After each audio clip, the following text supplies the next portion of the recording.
What's up, New York? What's going on, New It's York? the Stacy versus New York Sports Show. We are taking on the great state of New York. I am your main host, Stacy Carter II, and the man on my left and your right is Teddy Caputo. I am a local resident of New York, residing here in Syracuse. Yeah. So glad to be with you. I am the New York in this case, I guess. Hey, New York, I got one of y'all own going against you. So, like I was alluding to, this show is dedicated to all the major New York sports teams, and we're just going to take on trending topics inside of New York and give our analysis and well-informed opinions, etc.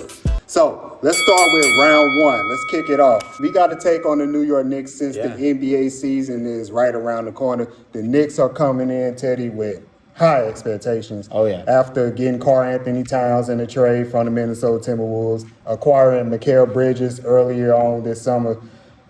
Let's talk about the expectations. Yeah. Or expectations that we got of them. What are you expecting from the Knicks this season? Yeah, well, the Knicks, they obviously went to the semifinals last year. In the playoffs, they had a 50-win season, so they did well. And the thing is they got those new guys who they are displacing Julius Randle and Dante DiVincenzo, who brought some firepower, but I really think the guys that they brought in really complement the Knicks lineup very well because Julius Randle, he's a great player, but he needs the ball a lot in his hands to try to facilitate on his own. And I think that clashes a lot with Jalen Brunson and his play style, whereas now you have Mikal Bridges and Karl-Anthony Towns. These guys can create their own shots, but they don't necessarily need the ball in their hands like that. So with Cat, Jalen Brunson and him can really, they've already shown in the preseason the pick and roll game is really solid. And they can, once Jalen Brunson is driving the ball, he can kick it out to his shooters. Bridges can shoot. Also, you got people like Josh Hart, OG Anunoby, Karl-Anthony Towns himself. They can all shoot and spread out the floor. And, I have really high hopes for them. I really do think that they could make a run for it and they had 50 wins last year. Perhaps they can get pretty close to 60. We'll just have to see. You think a New York Knicks team in this day and age can reach 60 wins? Hey, they have really high hopes because, I think we've established that they need to make a big move this offseason. For the last few years, there's been a lot of pressure on them to go out and get a star like Kevin Durant, somebody who can really complement Jalen Brunson well. But honestly, Karl-Anthony Towns seems to be that guy. So I do think that their play style, they could, man. I really think they can get pretty close to 60. Oh, wow. Well, let me say this. Now, we all know, being here in New York, that the Knicks, the franchise, the fans have went through it for years. Yes, they have. Like you said, not getting those big stars, performing well below expectations, having just terrible seasons, ending with terrible records. And the hype is always there, but always dies down as soon as we get to the midpoint of the season. Yeah. But I believe that this team can capture a championship. Oh, yeah. They don't have an excuse. No. Jalen Brunson, we seen what he can do. We seen him in the playoffs last year. His performance was magnificent. He was putting that team on his back amid all those injuries. Yes. Then you, like we already said, you get Karl-Anthony Towns, who's a great big man in the NBA. Say what you want, but the guy can get 25 and 12. Yeah. Easy. You get Mikal Bridges, who is an Iron Man in the NBA. Do not miss a game. Yeah. You have a lockdown defender, OG Anunoby, who you acquired last year from the Toronto Raptors, which I think that was a great trade for both sides. But in the Knicks case, you get a guy of that caliber defensively. You have Josh Hart, who can uplift the team. They're loaded. Oh, yeah. Then you got Tom Thibodeau as your head coach. He's known for getting teams in the playoffs. He uses players to the max. Yeah. Sometimes a little bit too much. Yeah. But no, for sure. For sure, he gets the best out of those players. Oh, yeah. I know the 76ers got better. The Boston Celtics still got the same team, essentially. Yeah. But if this was the time for the Knicks to pull off a championship, it's this season. Oh, yeah. I agree with that just because the expectations are so high. They have such a well rounded roster around Jalen Brunson and company. You know, Jalen Brunson, I think, will be the deciding factor. If he can keep up that play, they can go places. But even if he has some off nights, you got those players that can step up in those occasions. You have a lot of scorers and you have depth on your team. You got Deuce McBride, Cameron Payne, good guards that have a lot of experience, and Deuce McBride had a big step up last year.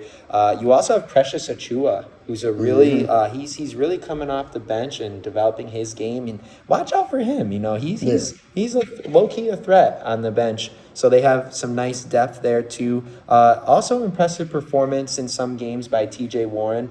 They have been drawing some comparisons to him to Alec Burks, who was also a great role player for the Knicks last year. So, you know, as long as they stay healthy, they have high expectations. And, you know, that, like you said, Stacey, you know, it's year after year after year.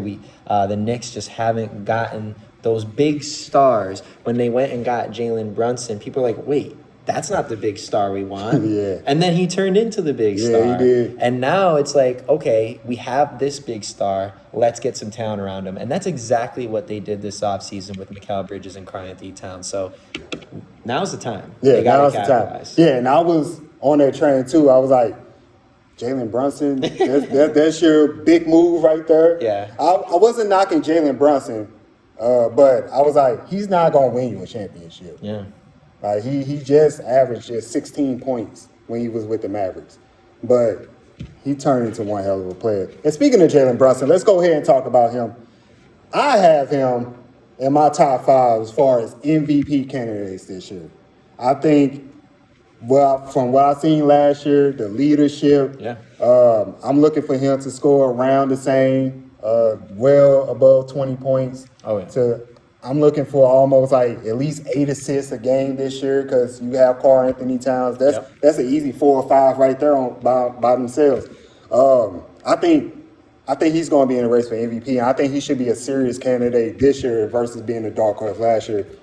Is he in your top 5 for his MVP? Oh, definitely. Absolutely. And I think because although he has more supporting cast, some people may think that takes away from his play. No, I think it adds to his play because you have the ability to share the ball and get it to people, but then the pressure to be the one guy to score comes off a little bit, so then he can score more. Plus, he was a dark horse last year, and he was slowly climbing up. People were thinking, oh, you know, maybe give this guy some consideration, and they just didn't really give him much at all. So now he's got a chip on his shoulder. And with the high expectations, I think that will be the next step for him, especially in his career trajectory. So I would definitely say top 5. And, you know, if things go according to plan, maybe he'll be that guy.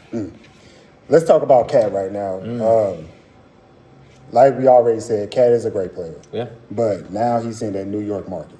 So that spotlight is going to get white hot on him. Yeah. And if he has a few bad games in a row, how he's going to handle that versus the Minnesota media. Now, when he was with the Timberwolves, we might see little gifts or memes here and there poking fun at him. But like I said, we talking about the New York media. Yeah. And he's going to be definitely the X factor.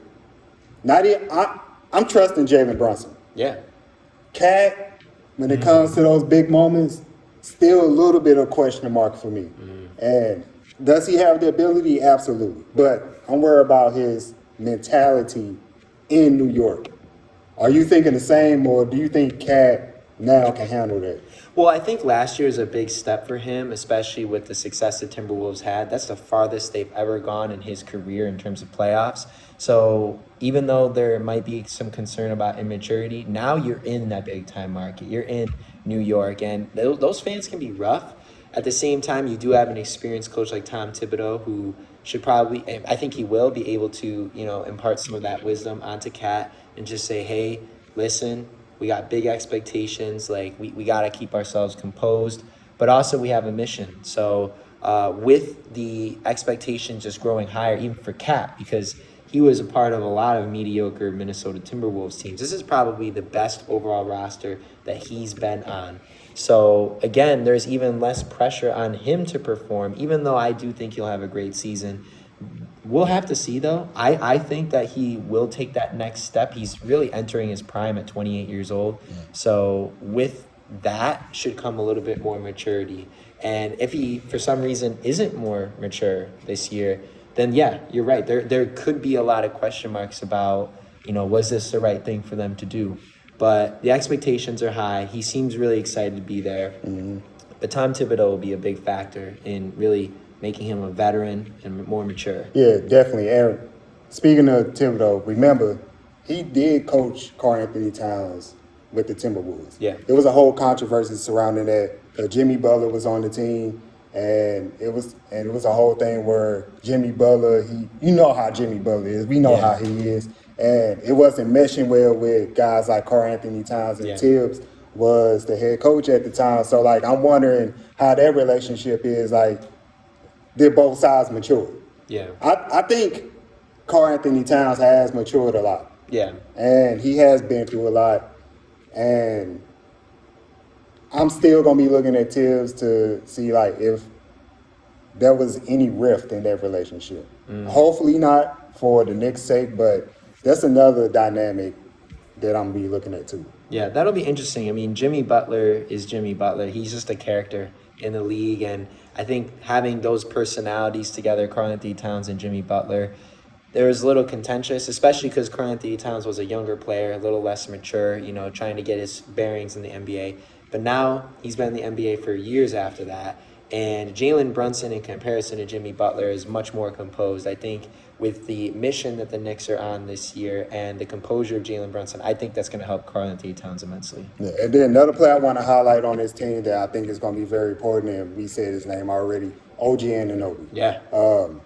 He does have health concerns. Yeah. He does get injured. He does miss time during the season. But when he's on the floor, he's very effective. He can get you 14 points per game. Yeah. Like I say, he's a good defender. Yeah. I think he should lead the charge defensively for this team. I think that should be his role, and he should maximize on that role.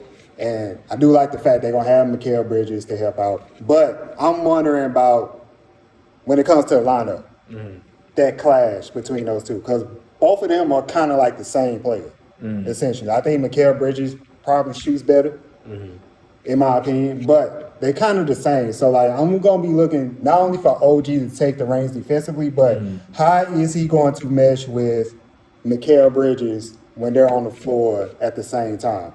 That's another dynamic I'm going to be looking at. Do you have anything that you're looking at in particular for the Knicks? I think I'm not as concerned about that. I think just having Mikal Bridges there on the court just really increases the capability of the Knicks defensively.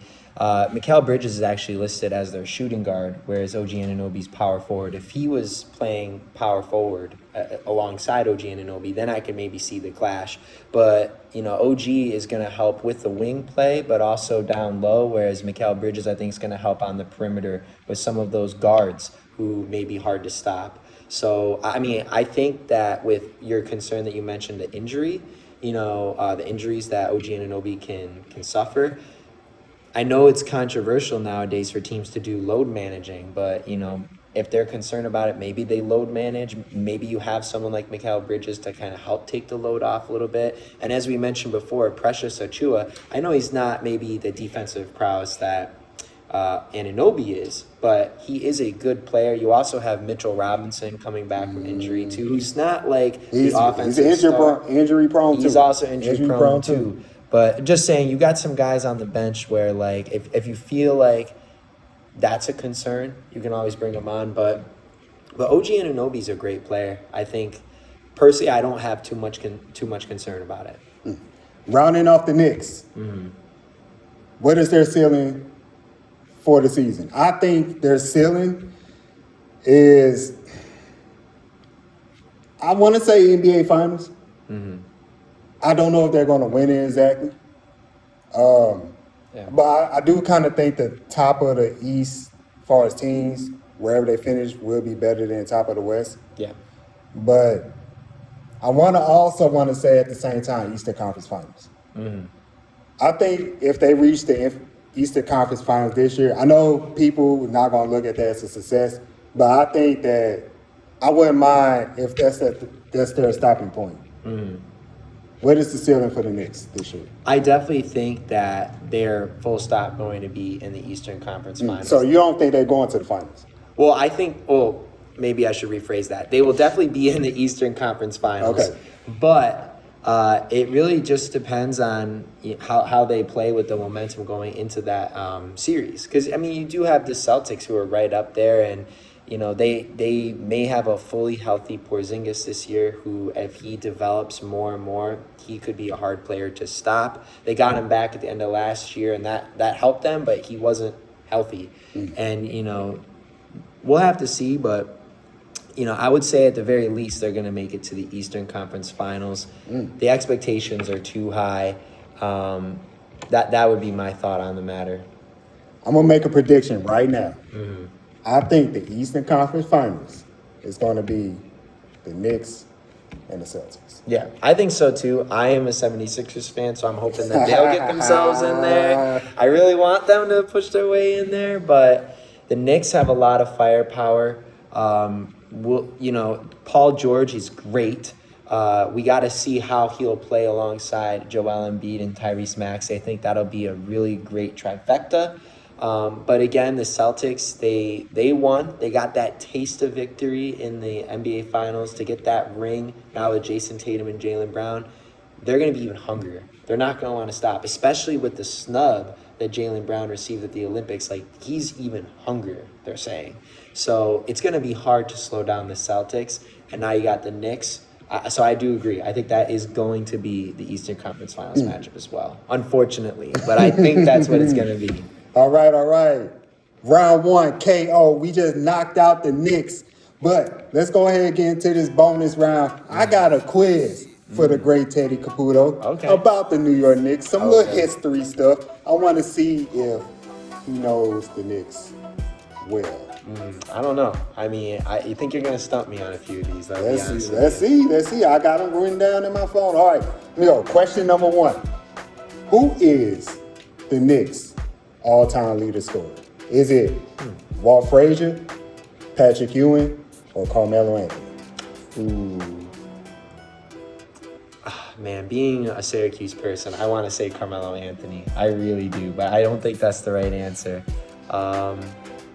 I'm going to go with Carmelo just because, but I don't think that's the right answer. I feel like Walt Frazier is probably the right answer. It's Patrick Ewing. Patrick Ewing?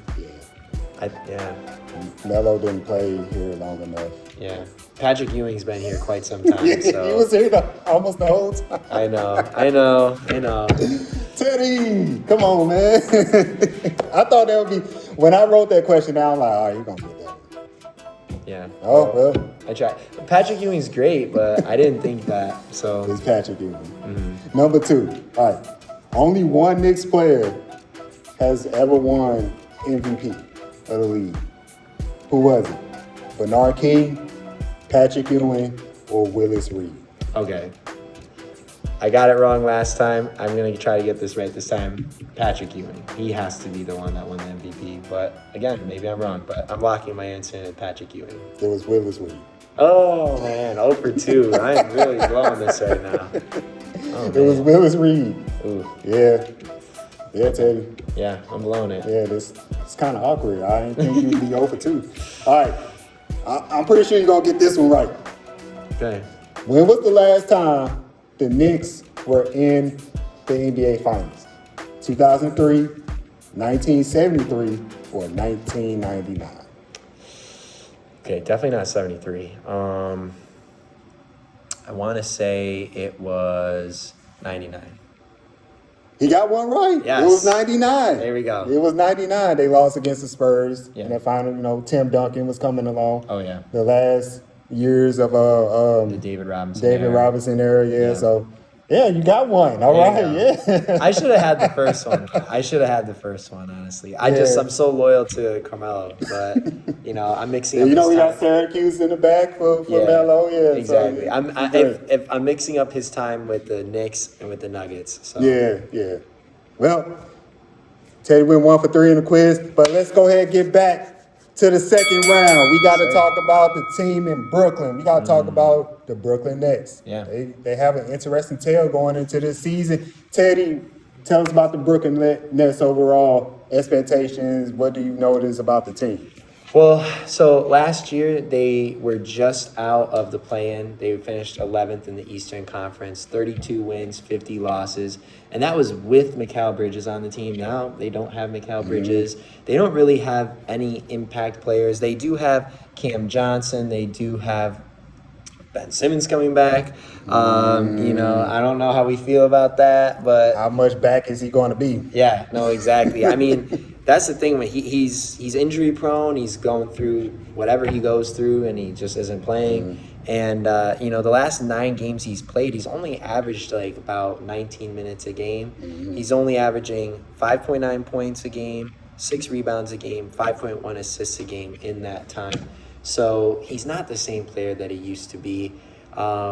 And their leading scorer last year, Cam Thomas. So, he's coming along too. But they're going to have to really rely on him and Cam Johnson because they lost Mikal Bridges, who was, he's coming along great and will be huge for the Knicks as we just discussed. I'm not seeing that much hope for them, if I'm being perfectly honest with you. What I do find interesting is that the Nets, they do have $44 million to $65 million in projected cap space this summer coming up in 2025. So if they don't do that great this year, but they see some promise, maybe they go out and get another big star. So we'll have to see, because the Nets in the most recent years, they did have that stacked lineup with Durant, Kyrie Irving, James Harden, and it went absolutely nowhere. So I don't know if they want to repeat that. They're going to have to be careful. No, they don't. No, they do not. No, they do not want. That was awful. Yeah. That was awful. Steve Nash. Steve Nash. Great player, Great but player. not a great coach. Not a great coach at all. Oh, well, maybe he'll get another shot somewhere else. But Yeah. you mentioned the cap space. Upwards to $65 million next summer, right? 2025. Yeah. This might be a transitional year for the Nets. Like you said, they traded away Mikal Bridges. They got their draft capital. So they're building for the future. This is going to be like a year of scouting, of who's going to stay on the team, who can we build around, and things of that nature. Yeah. I like Cam Thomas. He's a good scorer. Now, he does have to work on efficiency, Yeah. but the man can drop 20 to 25. Hell, 30. Cam Johnson, he does have some promise. So I think those going to be the 2 focal points of the Nets. And then they have some veterans on this team. I mean, Ben Simmons, say what you want about him. He's Yeah. a veteran. Yeah. He's been around. Yep. He's getting paid big money. Yeah. They have Bogdanovich now on this team. Yep. But I don't know how effective he's going to be with the Nets. And especially he's battling injuries too. So this is definitely going to be a transitional year for them. I'm not expecting much. I think they're going to finish towards the bottom of the league. I think a lot of teams have gotten better. I know you said they just finished just outside of the play-in, but Yeah. teams that I'm looking to improve in the East, I'm looking for the Wizards to be better. I think if Jordan Poole matures as far as his game on the floor, Yeah. I think the Wizards can be in a high position. I think the Bulls can probably be Yeah. Especially because they got uplifted. Lonzo Yeah, Ball they got back. Lonzo Ball back. Hopefully, I hope he stays on the floor because Yeah. I pull for Lonzo Ball. I cheer for him. Me too. He's electric out Yeah, there. yeah. Then the Kobe White came to his own last year. Then they still got Zach LaVine. Yep. Who, side point. It's going to be an interesting tale for him if the Bulls are taking a nosedive. You can see him traded. Yeah. But as far as the Nets, I just think that this year they should continue developing Cam Thomas, turn him into all-star, near all-star, Yeah. and just take him from there. But we got to talk about the curious case of Ben Simmons. Yes. Yes, we do. We all know the story. The guy is talented. I looked at him as a B version of LeBron. Somebody who would just do it all on the floor. Yeah.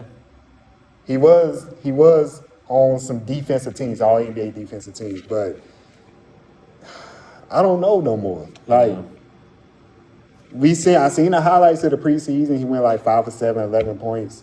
played like 19 minutes. Yeah. It was under 20. But it's hard to get excited for that because you know once an injury happens, he's done. Yeah. Last year, I was shocked that he averaged his points per game was so low. Yeah. Like he was in the 5s and the 6s before he set out the season, the Yeah. rest of the season. I mean, what you think the Nets going to do with Ben Simmons? Yeah. Honestly, man, I couldn't tell you. I mean, I was part of that fandom experience with the 76ers when they pretty much ran him out because of some of those really, bad decisions that he made where he could have just dunked the ball and he passed it, and it was at a very crucial time in that game. I unfortunately still have a 76ers Ben Simmons jersey. I don't know what to do with it, if I'm being perfectly honest. I don't think you could do anything with that. Yeah, no, probably just like stuff it in the back of my drawer. So, which is actually where it is right now. But anyways, I just think that, Ben Simmons, there's not much to be excited about really anymore. However, I will say that because he's on this rebuilding Knicks team, maybe it takes a little bit of pressure off of him. Maybe it gives him some space now to get back into rhythm and just maybe reinvent his game. We know that Ben Simmons is mainly a dribble drive guy. He is a facilitator. He's not a shooter. I feel like if he can really develop his shot, then maybe we can, We've been saying that for years. We have been We've saying that. But this is the time. It's like if the expectations are not high. Right. Like you don't have to put so much pressure on him. Right. This is the time where he can redevelop. I mean, he seems healthy now. Like we've seen with his mental health, when he gets a physical injury, it takes him a while to get back. Let's hope that doesn't happen. But he is a predictable player without the shot because he's always going to drive. You can cut him off going to his right side, or cut his left side off to make him go to his right side. If he develops that shot and his game becomes a little bit more multidimensional, then we could really see something. But until then, I'm not really too excited about it. Yeah, because last year I don't think he had any expectations last year, and I thought that we were going to see a freer version of Ben Simmons because the James Harden, Kevin Durant, Kyrie Irving gone. Yeah. All that hoopla and the bright lights gone. Yeah. No expectation for the Nets. We still saw essentially the same player. And I don't have anything for Ben Simmons this year, and I wish I did. Now mental health aside, because that's a big deal, especially with men. Yeah. I'm never gonna knock anybody about that. No, for sure. As far as just being on the floor and you're available, you have the skill sets to be a top 15 player in the NBA, and it just don't get it done. I think that's the point where you just gotta be real. Like, if basketball is not his focus, I'm okay with it. Yeah. But just be upfront about it. Yeah. Just don't try to put on this show where we see your summer highlights, you in the gym hitting shots, you having a great preseason, and then it's all for nothing when it comes to the grind of the NBA season. Yeah. But I mean, I hope he does find Ben Simmons again, and we can see him how we've seen him early on in the 76ers days. Yeah, that would be nice. I mean, again, there aren't really any competing stars, like big stars, so it gives him room to become a star again. But he does have, Cam Johnson and Cam Thomas around him who can score. So, and then they also got Dennis Schroeder too. Yeah, they do. Yes, exactly. Dennis Schroeder is a recent pickup for them. So, that should give him maybe make him a little bit more comfortable. Yeah. So we'll just have to see. But everything you said is valid. His focus has got to be basketball. You can't put up a facade anymore. And again, like you said, mental health it's an important thing. But if you're in it, you're in it. And if you're not, then you should probably step aside. Like I said, I think the Nets are going to finish towards the bottom of the league. Yeah. Do you got them in that same space, or? I do. Honestly, I don't see them having a markedly improved season that they did last year. I know that there is the possibility if they just start doing really bad, maybe they do tank and just decide like, oh, we have a lot of cap space, so let's go get to the bottom of the top of the draft order and get someone really good in the draft, a young talent, and then maybe try to sign a bigger star in the offseason. Start to build around some of those younger guys that we've been talking about. If Dennis Schroeder decides to stay around to Cam Johnson and Cam Thomas, then you can really start to build something. But no, I don't have high hopes for them this year. I don't see them doing any better. All right. Let's get into another bonus round. Now, I had a Knicks quiz for Teddy. I heard Teddy got a Nets quiz for me. Yes. So let's see how I do. Teddy, what you got for me? I do have a Nets quiz for you. Let's go. It's not multiple choice though. So that's. I was hoping it was multiple choice. Okay. Well, at least the third question can be multiple choice. Right. But the first question here that I have is. When and where were the Nets first established as an organization, and what were they called? So what year, what city, and what was the team name? So they wasn't established in New Jersey first. Okay, you got that. Yeah, I was thinking New Jersey Nets. Now the year, then they came in with the ABA, right? Yep. When was that? Was that, I want to say 77? Not 77. 67? 67. Oh. Yes. Okay, yeah. All right. And what was their team name? Because they were not the New Jersey Nets. That I don't know. Okay. I didn't know this either until I did this for the quiz. The New Jersey Americans. Who the hell would just guess that? Who would guess that? Right. I don't know, but it's interesting because they played one season there as the New Jersey Americans, and then they relocated to Long Island in 1968, and then became the New York Nets. So that's where the Nets come from. So they went back to New Jersey, and now they're back in Brooklyn. And that's the thing. That's actually going to lead me into my second question for you. So it was in the summer of 2012 that they moved back to Brooklyn in the Barclays Center, becoming the first major sports franchise in the borough since the departure of the Brooklyn Dodgers baseball team in what year? Should I give you a couple options? Let me see if I can get it first. Okay. You asking what year the Brooklyn Dodgers moved out and went to LA? Yes. Trying to think beyond Jackie Robinson days. 66. Was it earlier? Yes. 1959. Closer, but not quite. Okay, one more guess. 1962. No.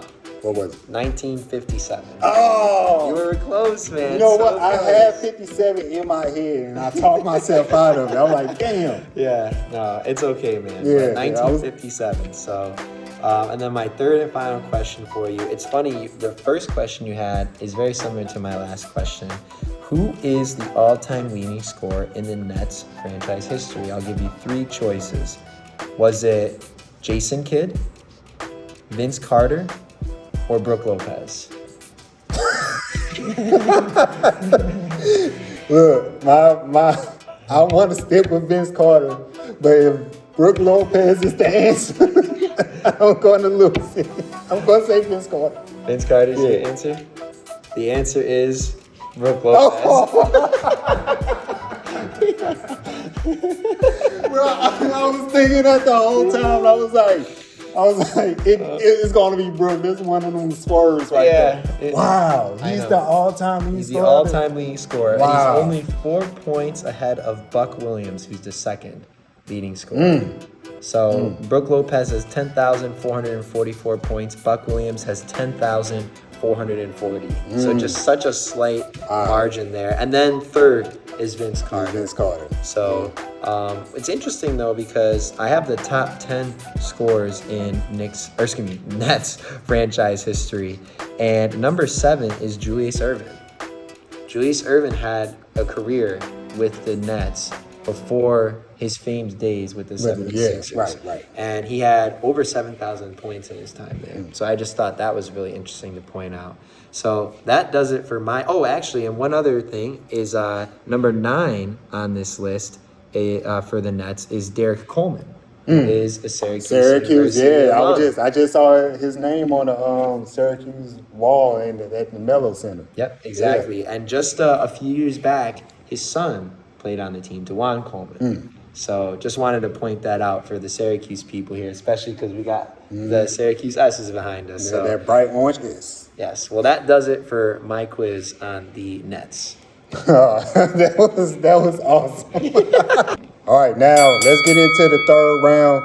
Let's talk about the NFL. We got to talk about 2 big trades that went down with the New York teams. The Jets landing Devontae Adams, the Bills landing Amari Cooper. Let's talk about which one will have the greater impact going forward.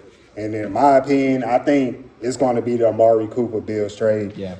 Josh Allen is a win-now quarterback. The Bills been battle-tested in the playoffs. They have came up short time after time again. They still have a good team, but they didn't have a number 1 wide receiver. Yeah. I'm still going to be looking at Keon Coleman to be that guy down the line. But as far as right now, what they need right now, he's not going to be that. Yeah. Amari Cooper brings that factor. Yeah. He's been the number 1 wide receiver before. We all know what he can do with a great passing game. And Josh Allen is a pretty good quarterback. I think he's right now has 0 interceptions or less than 5. I'm pretty sure he's got 0. Amazing. Yeah. Amazing, especially with today's pass happy. And last year he finished by 18. Yeah. So that's incredible. And to give him Amari Cooper, I think that's going to boost them to take the AFC East again this year. Yeah. And I'm going to be looking for them to go on a deep run. Now, they do got to still go against the Chiefs, who I view now as the Patriots back in, the 2000s and 2010s, where regular season they might not be the top 5 team, top 3, top 5, but when they get into the playoffs, they're going to turn it on. Yeah. And they're going to some way get back to the Super Bowl and win it. No, don't say that. Don't say that. I mean, it happens. If you say it now, it's gonna happen. We can't. It happens. We cannot have the three-peat. But first Devontae Adams going to the Jets. I still think that's a huge deal. Oh yeah. But I mean, I like seeing Garrett Wilson as a number 1. Do you treat him still number 1 still, or do you treat him as a number 2 because you got the bigger name essentially in Devontae Adams, even though. He's taking steps down because, he's getting older. Yeah.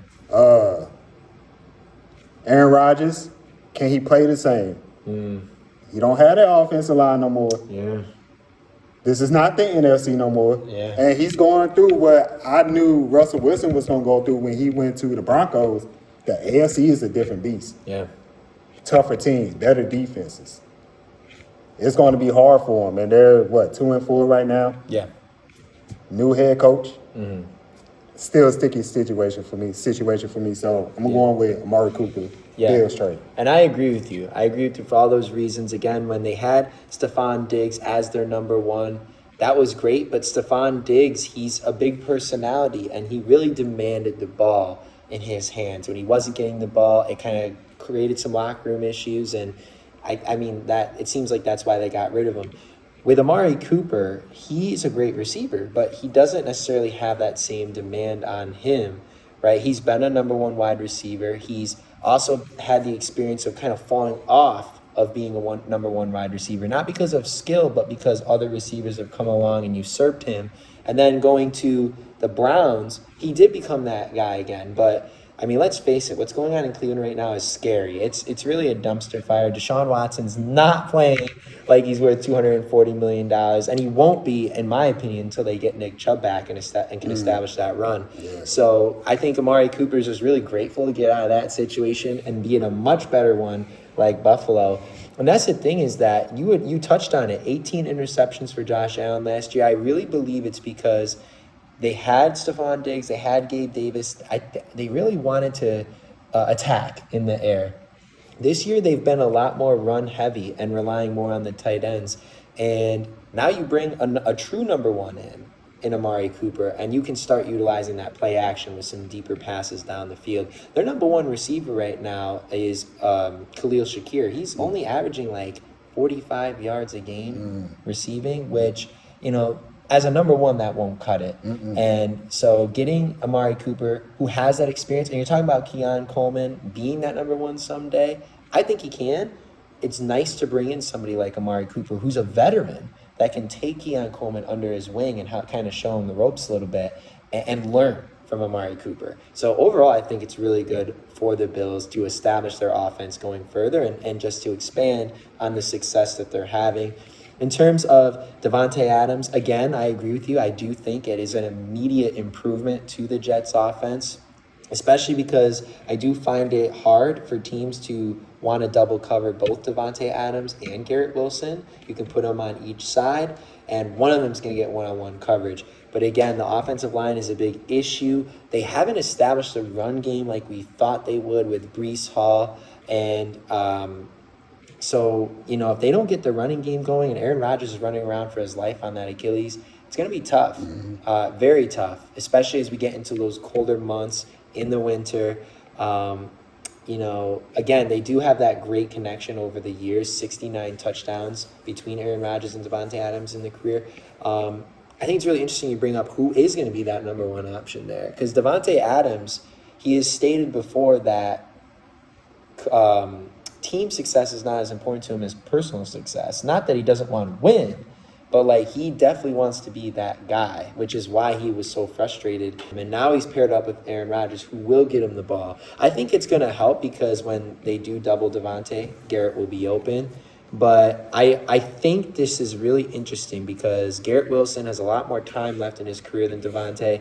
I think this should be an opportunity for Davante to kind of take Garrett Wilson under his wing and teach him a little bit as Aaron Rodgers is teaching him as well. So I do think that the Jets have some things to work on, but this could be good for them. I do see the Bills being the front runners of this division, though, and this is going to help them go places this year, so long as the Chiefs don't do their weird playoff thing that they usually do. Hey, you got to expect it. You got we do have to it. expect I'm sorry. it. I know. You're right. You got to expect it and respect it. That's true, but let's hope that they don't really find that rhythm in the postseason. They're going to be without Rashee Rice for, I believe, the whole season, if not most of the season. Travis Kelce hasn't been as good, but playoffs come around and he goes crazy. But then they're out without Pacheco for a while as well. So it'll be interesting to see. The Bills have a great time to capitalize, especially with this move. Yeah, definitely. I think there's still two good trades for both teams, but we'll see if that can carry them as far as postseason success. Well, this was the Stacy versus New York Sports Show, the pilot episode. Yes, sir. New York, I told you I was coming, and I brought some backup with me. Yes, sir. And Teddy Caputo. Teddy, social media, tell us your handles. Yeah, so right now on all social media, I am Teddy_Capoots. That's spelled CAPOOTS. You can find my Instagram, Twitter, and Facebook. I'll be working on getting that TikTok very soon. And follow me everywhere, SC2nd. New York, we definitely gonna see y'all next time. Be ready. Amen. Amen.